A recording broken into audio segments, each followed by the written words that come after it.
याकूब दी किताब 4 ਦੇ 4 ਵਿੱਚ ਇਹ ਵੀ ਵਿਚਾਰੋ ਕੀ ਤੁਹਾਨੂੰ ਮਾਲੂਮ ਨਹੀਂ ਭਾਈ ਸੰਸਾਰ ਦਾ ਮਿੱਤਰਚਾਰਾ ਪਰਮੇਸ਼ਰ ਦਾ ਵੈਰ ਹੈ। ਭੌਤਿਕ ਜੀਵਨ ਜੀਣ ਵਾਲਾ ਵਿਅਕਤੀ, ਭੌਤਿਕ ਗੱਲਾਂ ਤੇ ਧਿਆਨ ਲਾਉਣ ਵਾਲਾ ਵਿਅਕਤੀ, ਉਹ ਕੀ ਹੈ?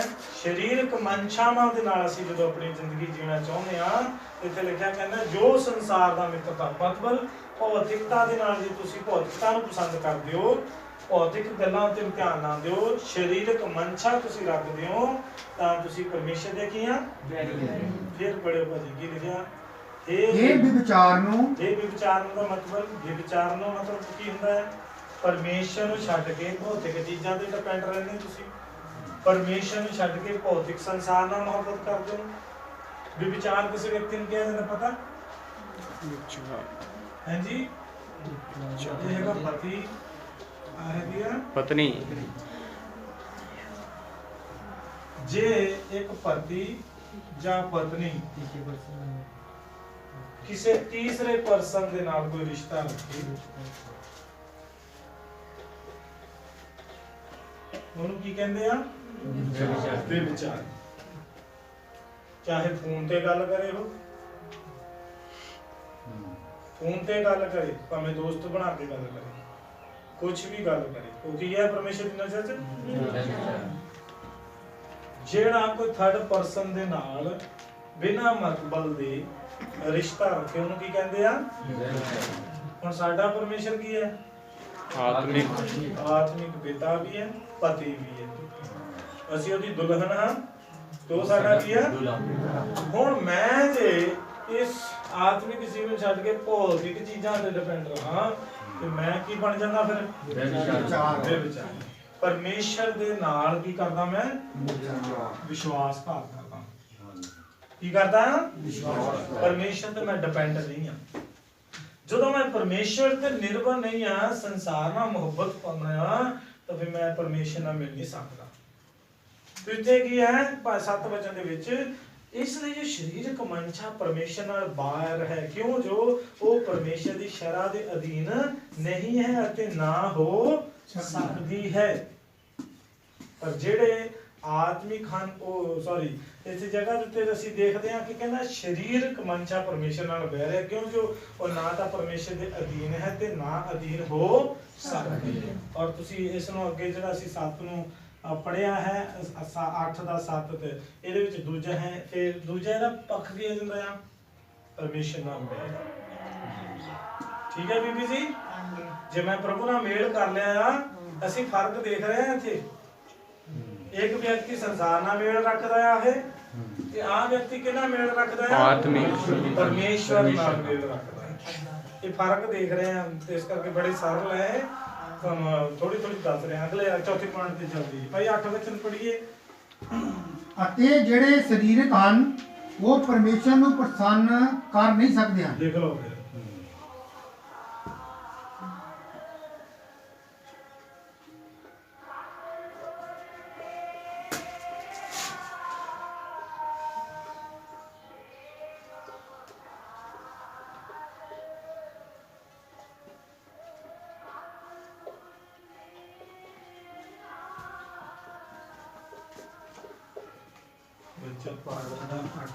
ठीक है, लिख लो।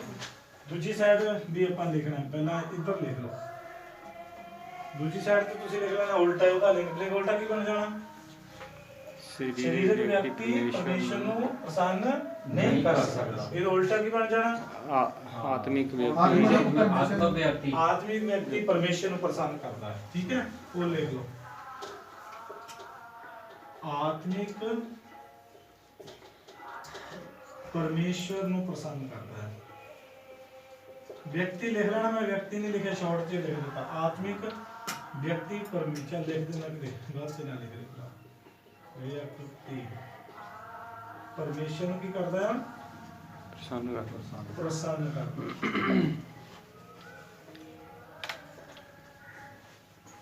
वचन 8 ਦਾ 8 ਲਿਖ ਲਓ। ਮੈਂ ਢਾਣਾ ਫਿਰ ਸਾਰੇ ਢਾ ਦੇਣਾ ਮੈਂ। परमेश्वर ਨੂੰ ਪ੍ਰਸੰਨ ਨਹੀਂ ਕਰ ਸਕਦਾ ਕੌਣ?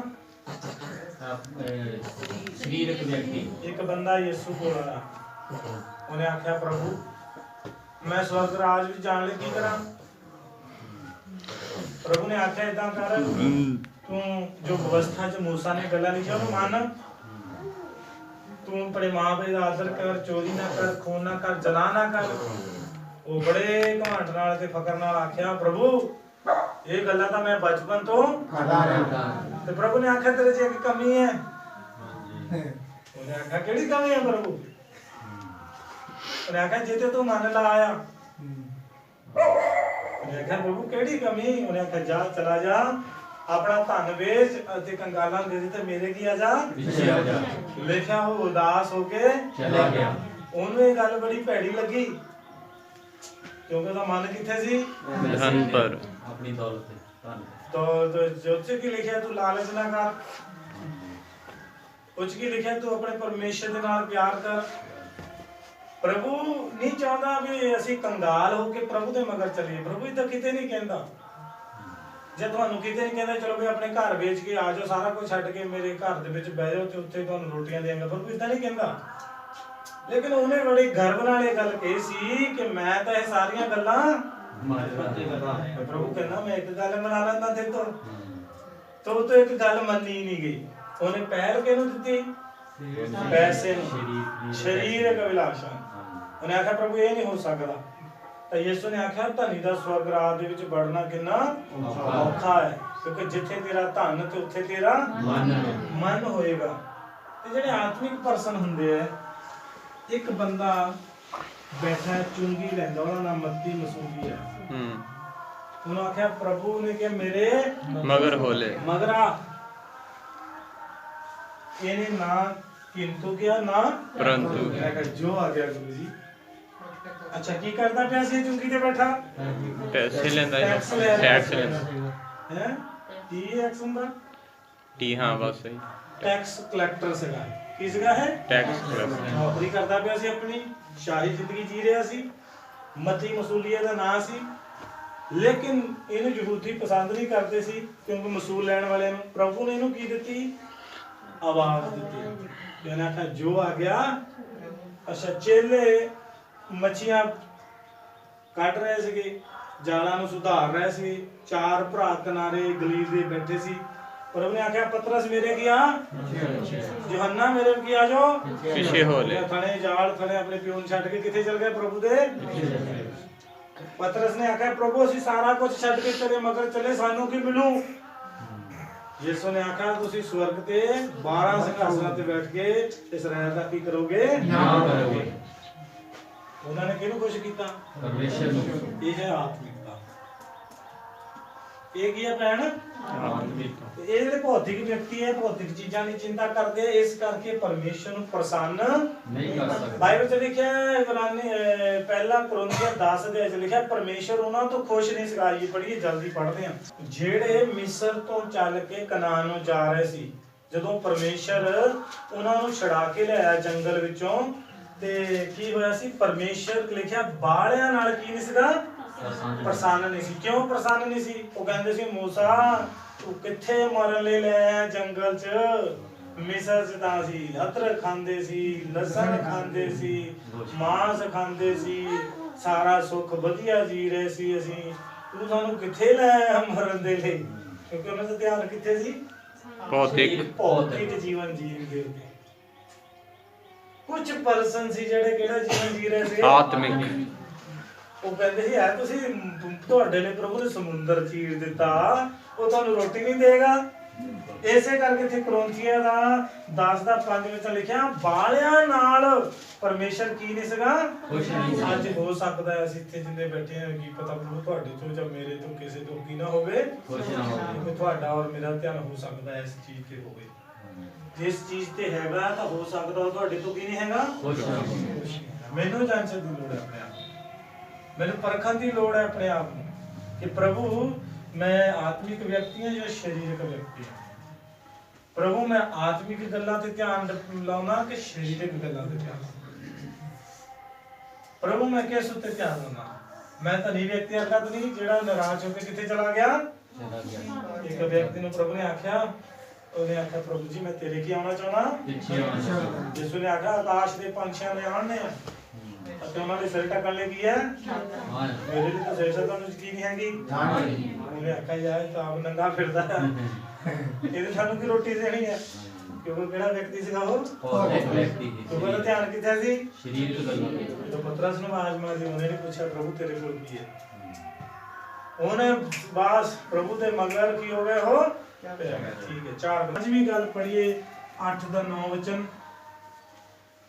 ਪਰ ਤੁਸੀਂ ਸਰੀਰਕ ਨਹੀਂ ਸਗੋਂ ਆਤਮਿਕ ਹੋ, ਪਰ ਤਦੇ ਜੇ ਪਰਮੇਸ਼ਰ ਦਾ ਆਤਮਾ ਤੁਹਾਡੇ ਵਿੱਚ ਵਸਦਾ ਹੋਵੇ, ਪਰੰਤੂ ਜਿਹਦੇ ਵਿੱਚ ਮਸੀਹ ਦਾ ਆਤਮਾ ਨਹੀਂ ਸੋ ਮਸੀਹ ਦਾ ਨਹੀਂ। ਲਿਖ ਲਓ ਭੌਤਿਕ ਸਰੀਰ ਮਸੀਹ ਦੇ ਨਹੀਂ ਹੈਗੇ। ਇਹ ਚ ਕੀ ਲਿਖਣਾ ਤੁਸੀਂ? ਯਿਸੂ ਮਸੀਹ ਦਾ ਨਹੀਂ ਹੈ। ਕਿੰਨੀ ਗੱਲ ਹੈ? ਪੰਜਵੀਂ। ਹਾਂਜੀ, ਯਿਸੂ ਮਸੀਹ ਦਾ ਨਹੀਂ ਹੈ। ਦੇਖੋ ਸੋ ਮਸੀਹ ਦਾ ਨਹੀਂ ਹੈ। ਲਿਖ ਲਓ ਪਹਿਲਾਂ ਫਿਰ ਆਪਾਂ ਨਹੀਂ ਇਹ ਰੋਮੀਆਂ 5 ਦਾ 8 ਦਾ 9 ਵਚਨ ਇਧਰਲੀ ਸਾਈਡ ਲਿਖ ਲੈਣਾ, ਦੂਜੀ ਸਾਈਡ 'ਚ ਯਿਸੂ ਮਸੀਹ ਦਾ ਹੈ। 5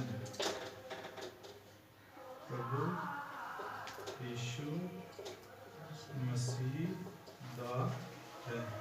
ਰੋਮੀਆਂ 8 ਦਾ 9 ਵਚਨ। ਠੀਕ ਹੈ। ਅਗਲੀ 6ਵੀਂ ਗੱਲ ਲਿਖੋ, ਫਿਰ ਬਾਅਦ 'ਚ ਵੀ ਰੱਖਿਆ ਤੁਹਾਨੂੰ ਕਰਕੇ ਪਾ ਆ 10 ਵਚਨ ਪੜ੍ਹੀਏ ਭਾਜੀ। ਪਰ ਜੇ ਮਸੀਹ ਤੁਹਾਡੇ ਵਿੱਚ ਹੈ ਤਾਂ ਦੇਹੀ ਪਾਪ ਦੇ ਕਾਰਨ ਮਰ ਗਈ, ਪਰ ਆਤਮਾ ਧਰਮ ਦੇ ਕਾਰਨ ਜੀਵਤ ਹੈ। ਇਹ ਚ ਲਿਖਣਾ ਆ ਕਿ ਪਾਪ ਦੇ ਸੰਬੰਧਿਤ ਉਤਸ਼ਾਹ ਆ ਉਹ ਪਾਪ ਕਰਨ ਕੀ ਰਹਿੰਦਾ ਆ? ਉਤਸ਼ਾਹਿਤ ਰਹਿੰਦਾ ਹੈ। ਸਰੀਰਕ ਵਿਅਕਤੀ ਪਾਪ ਕਰਨ ਲਈ ਕੀ ਰਹਿੰਦਾ ਆ? ਉਤਸ਼ਾਹਿਤ ਰਹਿੰਦਾ ਹੈ। ਪਾਪ ਦੇ ਸੰਬੰਧਿਤ ਉਤਸ਼ਾਹਿਤ ਹੈ ਉਹ ਦੇ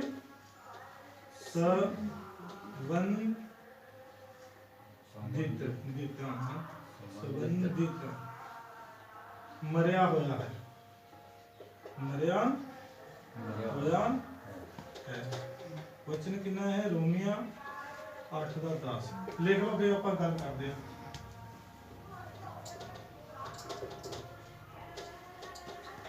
ਸੱਤਵੀਂ ਗੱਲ ਲਿਖੋ 13 ਵਚਨ ਚ ਲਿਖੇ, ਬਾਅਦ ਚ ਪੜ੍ਹਦੇ ਲਿਖੋ। ਮੌਤ ਵਿੱਚ ਪਹੁੰਚ ਜਾਵੇਗਾ।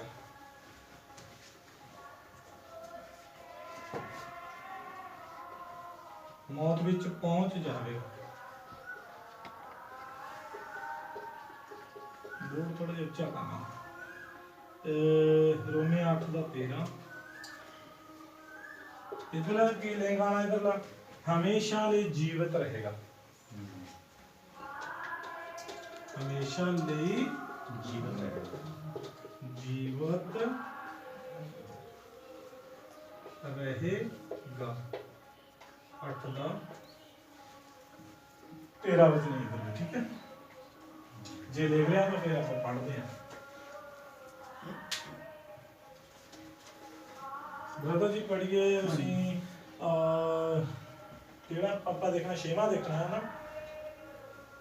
ਨਹੀਂ, ਯਿਸੂ ਮਸੀਹ ਦਾ ਨਹੀਂ ਹੈ। ਪਹਿਲਾਂ ਛੋਟੇ ਜਿਹੇ ਯਿਸੂ ਮਸੀਹ ਦਾ ਨਹੀਂ ਹੈ। ਕੌਣ? ਭੌਤਿਕ ਵਿਅਕਤੀ। ਇਹਦੇ ਨਾਲ ਯਿਸੂ ਮਸੀਹ ਨੇ ਆਖਿਆ ਜੇ ਤੁਸੀਂ ਇੱਥੇ ਤੁਸੀਂ ਨਾ ਦੇਖੋ, ਇਹ ਮੈਂ ਤੁਹਾਨੂੰ ਤਾਂ ਦੱਸ ਰਿਹਾ ਛੋਟ ਲਈ ਕਿ ਯੋਹੰਨਾ ਦੀ ਇੰਜੀਲ ਤੁਸੀਂ 15 ਦਾ 1 ਤੋਂ ਲੈ ਕੇ 6 ਵਚਨ ਦੇਖ ਸਕਦੇ ਹੋ। ਕੀ ਲਿਖਿਆ? ਯਿਸੂ ਨੇ ਆਖਿਆ ਮੈਂ ਅੰਗੂਰ ਦੀ ਮੇਰੇ ਤੋਂ ਵੱਖ ਹੋ ਕੇ ਤੁਸੀਂ ਮੇਰੇ ਨਾਲ ਨਹੀਂ ਜੁੜ ਸਕਦੇ। ਜੇ ਤੁਸੀਂ ਆਤਮਿਕ ਜੀਵਨ ਨਹੀਂ ਜੀਂਦੇ ਤਾਂ ਤੁਸੀਂ ਕੀ ਨਹੀਂ ਕਰ ਸਕਦੇ? ਪ੍ਰਭੂ ਤੇ ਨਹੀਂ ਹੋ ਸਕਦੇ। ਇੱਥੇ ਅਸੀਂ ਦੇਖ ਰਹੇ ਹਾਂ ਆਤਮਿਕ ਜੀਵਨ।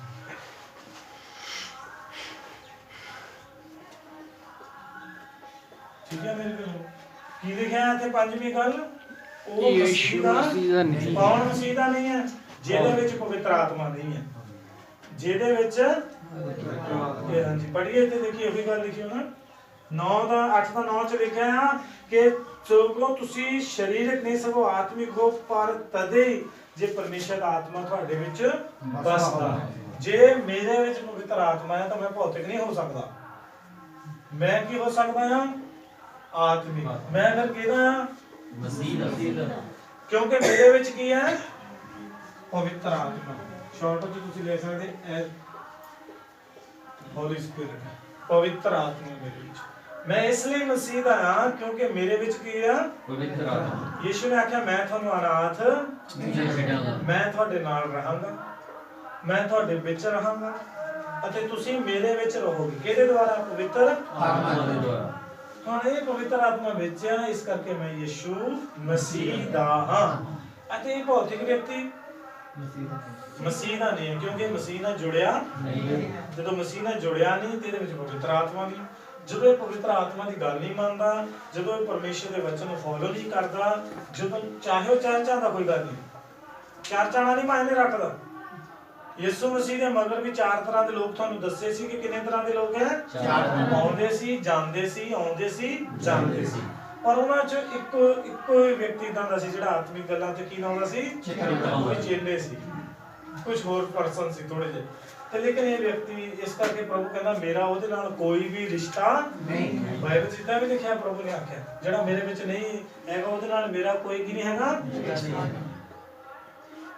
ਆਪ ਨੂੰ ਜੇ ਤੁਸੀਂ ਫੜ ਕੇ ਰੱਖਦੇ ਆ ਜਿਹਦਾ ਆਦਮ ਨੂੰ ਪਰਮੇਸ਼ਰ 5 ਮਿੰਟ ਨਹੀਂ ਲਾਇਆ ਆਪ ਦੁੱਧੀ ਬਾਟਿਕਾ ਚੋਂ ਬਾਹਰ ਕੱਢਣ ਕਿਉਂਕਿ ਉਹਨੇ ਕੀ ਲਿਆ ਆਪਣੇ ਜੀਵਨ 'ਚ ਪਾਪ ਲਿਆ ਛੇਵਾਂ ਪਾਪ ਕਰਨ ਨੂੰ ਕੀ ਰਹਿੰਦਾ ਹੈ ਯਾਦ ਨਹੀਂ ਸਰੀਰ ਭੌਤਿਕ ਸਰੀਰ ਆ ਜਿਹੜਾ ਭੌਤਿਕ ਅਵਸਥਾ ਤੇ ਕੀ ਲਾਉਂਦਾ ਆ ਧਿਆਨ ਉਹ ਪਾਪ ਕਰਨ ਨੂੰ ਕੀ ਰਹੇਗਾ ਸਕਾਲਾ ਰਹੇਗਾ ਉਹਦੇ ਅੰਦਰ ਇਹ ਜਗ੍ਹਾ ਤੇ ਲਿਖਿਆ ਕਹਿੰਦਾ ਜਿਹੜਾ ਇਹ ਜਿਹੜੇ ਵਿਅਕਤੀ ਹੁੰਦੇ ਕਹਿੰਦਾ ਉਹਨਾਂ ਨੂੰ ਉਦ ਤੱਕ ਨੀਂਦ ਨਹੀਂ ਆਉਂਦੀ ਜਦ ਤੱਕ ਕੀ ਨਾ ਕਰ ਲੈਣ ਇਹ ਚੁਗਲੀ ਨਿੰਦਾ ਬੁਰਾਈ ਕਿਸੇ ਦੀਆਂ ਗੱਲਾਂ 'ਚ ਲੱਤ ਨਾ ਅੜਾ ਲੈਣ ਜਿਹੜੇ ਦੂਜਿਆਂ ਦੀਆਂ ਗੱਲਾਂ 'ਚ ਜ਼ਿਆਦਾ ਇੰਟਰਸਟ ਲੈਂਦੇ ਉਹਨਾਂ ਨੂੰ ਉਦ ਤੱਕ ਮਜ਼ਾ ਨਹੀਂ ਆਉਂਦਾ ਜਦ ਤੱਕ ਕਿਸੇ ਦੀ ਚੱਲਦੀ ਲੜਾਈ 'ਚ ਕੀ ਨਾ ਅੜਾ ਦੇਣ ਆਪਣੀ ਆਗੇ ਬੜੀ ਸੋਹਣੀ ਕਿਸੇ ਦੀ ਲੜਾਈ ਚੱਲਦੀ ਆਰਾਮ ਨਾਲ ਕੋਨੇ ਤੇ ਖੜਾ ਤੂੰ ਦੇਖੀ ਜਾ ਕੀ ਚੱਲਦਾ ਪਿਆ ਅੱਛਾ ਉੱਥੇ ਜਾ ਕੇ ਕੀ ਕਰਨਾ ਪੈਗਾ ਉਹ ਵੀ ਪੰਗਾ ਲੈਣਾ ਪੈਗਾ ਜਾ ਕੇ ਇਹੋ ਜਿਹੇ ਵਿਅਕਤੀ ਵੀ ਹੁੰਦੇ ਉਹ ਕਿਹੜੇ ਆ ਜਿਹੜੇ ਪਾਪ ਕਰਨ ਕੀ ਰਹਿੰਦੇ ਆ ਲੜਾਈ ਕਿਸੇ ਦੀ ਪੰਗਾ ਆਪ ਲੈ ਲੈਣਾ ਕਿਉਂਕਿ ਕਿਹੜੇ ਵਿਅਕਤੀ ਆ ਉਹਨਾਂ ਦੇ ਅੰਦਰ ਹਮੇਸ਼ਾ ਕੀ ਰਹਿੰਦਾ ਪਾਪ ਜ਼ੋਰ ਮਾਰਦਾ ਜਾ ਇੱਧਰ ਵੀ ਜ਼ੋਰ ਮਾਰਦਾ ਆ ਪਰ ਇੱਧਰ ਕੀ ਆ ਪਾਪ ਕੀ ਆ ਮਰਿਆ ਹੋਇਆ ਠੀਕ ਹੈ ਇੱਧਰ ਇੱਕ ਅਲੱਗ ਚੀਜ਼ ਹੈ ਇੱਧਰ ਜਿਹੜੇ ਆਤਮਿਕ ਵਿਅਕਤੀ ਆ ਉਹਨੂੰ ਪਵਿੱਤਰ ਆਤਮਾ ਕੀ ਕਰ ਦਿੰਦਾ ਹੈ ਪਾਪ ਨੂੰ ਮਾਰ ਦਿੰਦਾ ਪਾਪ ਜਦੋਂ ਮਰ ਜਾਂਦਾ ਤਾਂ ਤੁਸੀਂ ਤਾਂ ਹੀ ਪਰਮੇਸ਼ਰ ਦੀ ਇੱਛਾ ਨਾਲ ਜੀ ਸਕਦੇ ਆ ਹੁਣ ਜਿਹੜਾ ਸਰੀਰਕ ਵਿਅਕਤੀ ਆ ਉਹ ਕਿੱਥੇ ਜਾਵੇਗਾ ਠੀਕ ਹੈ ਇਹਨੂੰ ਸਮਝਣ ਲਈ ਤੁਸੀਂ ਰੋਮੀਆਂ 6:23 ਲਿਖ ਲਓ ਠੀਕ ਹੈ ਪਾਪ ਦੀ ਮਜ਼ਦੂਰੀ ਤਾਂ ਸਰੀਰ ਵਿਅਕਤੀ ਮੌਤ ਨੂੰ ਪ੍ਰਾਪਤ ਕਰੇਗਾ ਲਾਸਟ ਪੁਆਇੰਟ ਸਾਡਾ ਹਮੇਸ਼ਾ ਲਈ ਜੀਵਤ ਰਹੇਗਾ ਕਿਹੜਾ ਵਿਅਕਤੀ ਆਤਮਿਕ ਠੀਕ ਹੈ ਦੇਖੋ ਕਿੰਨੇ ਫਰਕ ਹੈ ਹੁਣ ਤੁਸੀਂ 7 ਫਰਕ ਆਪਣੇ ਘਰ ਜਾ ਕੇ ਪੜ੍ਹਨੇ ਆ ਫਿਰ ਉਹਨਾਂ ਦਾ ਮੁੱਲਿਆਂਕਣ ਕਰਨਾ ਕੀ ਕਰਨਾ ਮੁੱਲਿਆਂਕਣ ਕੀ ਹੁੰਦਾ ਆ ਉਹਨੂੰ ਜਾਂਚਣਾ ਹਾਂਜੀ ਮੁੱਲਿਆਂਕਣ ਕਰਨਾ ਉਹਦੇ ਨਾਲ ਸੱਤੇ ਚੀਜ਼ਾਂ ਦਾ ਕੀ ਕਰਨਾ ਭਾਈ ਤੁਲਨਾ ਨਹੀਂ ਮੁੱਲਿਆਂਕਣ ਆਪਣੀ ਜ਼ਿੰਦਗੀ ਤੋਲਣੀ ਇਹਨਾਂ ਨਾਲ ਠੀਕ ਹੈ ਫਿਰ ਮੇਰੇ ਵਿੱਚ ਮੁੱਲਿਆਂਕਣ ਕਰਕੇ ਦੇਖਣਾ ਮੈਂ ਆਪਣੇ ਜੀਵਨ ਦਾ ਕਿ ਮੈਂ ਭੌਤਿਕ ਮੈਂ ਸਰੀਰਕ ਆਪਣੇ ਆਪ ਦਾ ਕੀ ਕਰਨਾ ਆਪਾਂ ਤੁਲਨਾ ਕਰਨੀ ਜਾਂ ਮੁੱਲਿਆਂਕਣ ਜਾਂਚ ਕਰਨੀ ਜਾਂ ਕਹਿ ਸਕਦੇ ਕੁਝ ਵੀ ਕਹਿ ਸਕਦੇ ਜਿਹੜਾ ਤੁਹਾਨੂੰ ਸਮਝ ਲੱਗਦਾ ਅਰਥ ਉਹ ਤੁਸੀਂ ਸਮਝ ਲਓ 7 ਗੱਲਾਂ ਨੂੰ ਲੈ ਲੈਣੀ ਕਿਤਾਬ ਦੇ ਕਿ ਦੇਖੀਏ ਨਾ ਇੱਕ ਗੱਲ ਹੈ ਭੌਤਿਕ ਲਿਖੀ ਹੋਇਆ ਹੈ ਪਾਪ ਲਿਖੀ ਹੈ ਮਰਿਆ ਹੋਇਆ ਕਿ ਪ੍ਰਭੂ ਮੈਂ ਕਹਿੰਦਾ ਸੱਚਾਈ ਨਾਲ ਲਿਖਣਾ ਹੈ ਠੀਕ ਹੈ ਮੇਰੇ ਤੇ ਪੇਪਰ ਪਿਆ ਉਧਰਲੀ ਸਾਈਡ ਮੈਂ ਰੋਜ਼ ਹੀ ਜਦੋਂ ਵੀ ਮੇਰਾ ਮਨ ਕਰਦਾ ਮੈਂ ਆਪਣੀ ਕਮੀਆਂ ਲਿਖ ਦਿੰਦਾ ਪ੍ਰਭੂ ਮੇਰੇ ਵਿੱਚ ਆਹ ਕਮੀ ਆ ਪ੍ਰਭੂ ਮੈਂ ਖਾਣ ਪੀਣ 'ਚ ਕਿੱਥੇ ਕਮੀ ਕਰਦਾ ਇੱਥੇ ਕਮੀ ਕਰਦਾ ਅੱਛਾ ਪ੍ਰਭੂ ਆਹ ਗੱਲਾਂ ਹੈਗੀਆਂ ਫਿਰ ਮੈਂ ਸਾਰੀ ਲਿਸਟ ਬਣਾਉਣਾ ਫੋਟੋ ਕਾਰਡ ਬਹੁਤ ਵੱਡੀ ਲਿਸਟ ਬਣ ਜਾਂਦੀ ਹੈ ਫਿਰ ਉਹਨੂੰ ਲੈ ਕੇ ਮੈਂ ਕਿੱਥੇ ਬਹਿੰਦਾ ਆ ਪ੍ਰਾਰਥਨਾ 'ਚ ਬਹਿੰਦਾ ਹੈ ਫਿਰ ਮੈਂ ਕਹਿੰਦਾ ਪ੍ਰਭੂ ਆ ਮੇਰੇ ਜੀਵਨ 'ਚ ਕੀ ਹੈ ਕਮੀਆਂ ਆ ਮੈਂ ਪ੍ਰਭੂ ਨੂੰ ਦੱਸਦਾ ਗੱਲਾਂ ਤੁਸੀਂ ਮੁੱਲਿਆਂਕਣ ਆਪਣੀ ਜ਼ਿੰਦਗੀ ਦਾ ਨਾਲ ਦੇ ਪਰਸਨ ਦਾ ਨਹੀਂ ਕਰਨਾ ਤੁਸੀਂ ਇਹ ਨਹੀਂ ਦੇਖਣਾ ਉਹ ਆਤਮਿਕ ਹੈ ਤੁਸੀਂ ਦੇਖਣਾ ਹੈ ਤੁਸੀਂ ਹੈਗੇ ਆ ਜਾਂ ਉਹ ਹੋਵੇ ਜਾਂ ਨਾ ਹੋਵੇ ਉਹ ਉਹਨੇ ਦੇਖਣਾ ਹੈ ਆਪਣੇ ਆਪ ਪਰ ਤੁਸੀਂ ਕਿਹਨੂੰ ਦੇਖਣਾ ਹੈ ਆਪਣੇ ਆਪ ਹਾਂ ਇਹ ਗੱਲਾਂ ਸਭ ਤੋਂ ਗੱਲਾਂ ਜਿਹੜੀਆਂ ਆਪਾਂ ਦੇਖੀਆਂ ਕੀ ਦੇਖੀਆਂ ਆਤਮਿਕ ਸਰੀਰ ਤੇ ਭੌਤਿਕ ਸਰੀਰ ਜਿਹੜੇ ਇਦਾਂ ਕਹਿੰਦੇ ਆਤਮਿਕ ਜੀਵਨ ਤੁਸੀਂ ਕਿਸ ਵਿੱਚ ਹੋ ਮੈਨੂੰ ਨਹੀਂ ਪਤਾ ਇਹ ਤੁਹਾਨੂੰ ਪਤਾ ਹੈ ਔਰ ਤੁਸੀਂ ਅੱਜ ਪੜ੍ਹ ਲਿਆ, ਆਪਾਂ ਸਿੰਪਲੀ ਤੁਹਾਨੂੰ ਦੱਸ ਦਿੱਤਾ। ਇਹ ਤੇ ਆਪਾਂ ਹੋਰ ਵੀ ਬਹੁਤ ਵੱਡੀ ਵਿਆਖਿਆ ਇਹਦੇ ਨਾਲ ਵਚਨ ਬਹੁਤ ਕੱਢ ਸਕਦੇ ਆ ਬਾਈਬਲ ਚੋਂ। ਆਪਾਂ ਸਿੰਪਲੀ ਤੁਹਾਨੂੰ ਲਿਖਾਇਆ ਕਿਉਂਕਿ ਟਾਈਮ ਆਪਣਾ ਪੂਰਾ ਹੋ ਗਿਆ। ਤੁਸੀਂ ਉਹਨੂੰ ਘਰ ਜਾ ਕੇ ਕੀ ਕਰਨਾ ਆ, ਅੱਜ ਹੀ ਕਾਪੀ ਖੋਲ ਲੈਣੀ ਹੈ ਫੈਮਿਲੀ ਦੇ ਵਿੱਚ। ਨਹੀਂ ਵੈਸਾ ਜੇ ਇਕੱਲੇ ਬੈਠੋ, ਆਪੋ ਆਪਣਾ ਭੈਣਾਂ ਨੇ ਭਾਈਆਂ ਨੇ, ਉਹਦੇ ਤੇ ਕੀ ਕਰਨਾ ਆ, ਧਿਆਨ ਕਰਨਾ। ਪ੍ਰਭੂ ਜੀ ਇਹਦੇ ਵਿੱਚ ਕਿਹੜਾ ਸੱਤਾਂ ਚੋਂ ਕੰਮ ਆ ਮੈਂ ਆਤਮਿਕਤਾ ਵਿੱਚ ਕਰ ਰਿਹਾ, ਕਿਹੜੀਆਂ ਸੱਤਾਂ ਚੋਂ ਮੈਂ ਇਹਨਾਂ ਚੋਂ ਕਿਹੜਾ ਕੰਮ ਕਰ ਰਿਹਾ, ਤੇ ਤੁਹਾਨੂੰ ਪਵਿੱਤਰ ਆਤਮਾ ਦੱਸ ਦੇਗਾ ਤੁਸੀਂ ਕੀ ਕਰ ਰਹੇ ਆ। ਸਮਝ ਲੱਗ ਗਈ? ਫਿਰ ਕਹਿ ਸਮਝ ਲੱਗ ਗਈ? ਤੇ ਇਹ ਗੱਲਾਂ ਜਾ ਕੇ ਆਪਾਂ ਸਰਚ ਕਰਨੇ ਆ। ਠੀਕ ਹੈ ਭਾਜੀ? ਠੀਕ।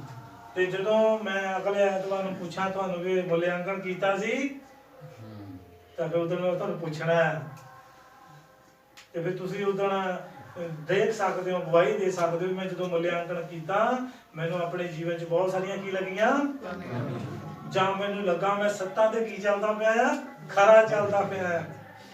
ਛੋਟੀ ਜਿਹੀ ਕੀ ਦੇਣੀ ਆ ਤੁਹਾਨੂੰ ਖੜੇ ਹੋ ਕੇ, ਪਰ ਇਹ ਨਹੀਂ ਦੱਸਣਾ ਭਾਜੀ ਮੈਂ ਦੇਖਿਆ ਸੱਤਾਂ 'ਚ ਮੈਨੂੰ ਆਹ ਕਮੀ ਲੱਗੀ ਉਹ ਲੱਗੀ। ਨਹੀਂ, ਕਮੀਆਂ ਤੁਸੀਂ ਆਪਣੇ ਕੋਲ ਰੱਖਣੀਆਂ। ਤੁਹਾਨੂੰ ਕੀ ਅਹਿਸਾਸ ਹੋਇਆ ਤਾਂ ਮੈਂ ਦੇਖ ਤੁਹਾਨੂੰ ਵੀ ਪਤਾ ਲੱਗੇ ਵੀ ਪਰਮੇਸ਼ਰ ਸਾਡੇ ਨਾਲ ਗੱਲ ਕਰਦਾ ਜਾਂ ਨਹੀਂ ਕਰਦਾ। ਮੁੱਲਿਆਂਕਣ ਕਰਨਾ ਔਰ ਫਿਰ ਵਿਚਾਰ ਕਰਨਾ। ਸੋਚਣ ਦੇ ਵਿੱਚ ਬ੍ਰਦਰ ਅਸੀਂ ਵਿਚਾਰ ਕੀਤਾ ਸੀ, ਸੱਚਮੁੱਚ ਸਾਡੇ ਨਾਲ ਪ੍ਰਭੂ ਨੇ ਗੱਲ ਕੀਤੀ ਜਾਂ ਨਹੀਂ ਕੀਤੀ। ਜੇ ਕੀਤੀ ਤਾਂ ਜੱਜ ਕਰ ਦੇਣੀ ਆ, ਤੇ ਮੁੱਲਿਆਂਕਣ ਨਹੀਂ ਕੀਤਾ ਹੋਇਆ ਫਿਰ ਤਾਂ ਕਰਨੀ ਨਹੀਂ। ਠੀਕ ਹੈ, ਇਹ ਪ੍ਰਾਰਥਨਾ ਕਰਦੇ।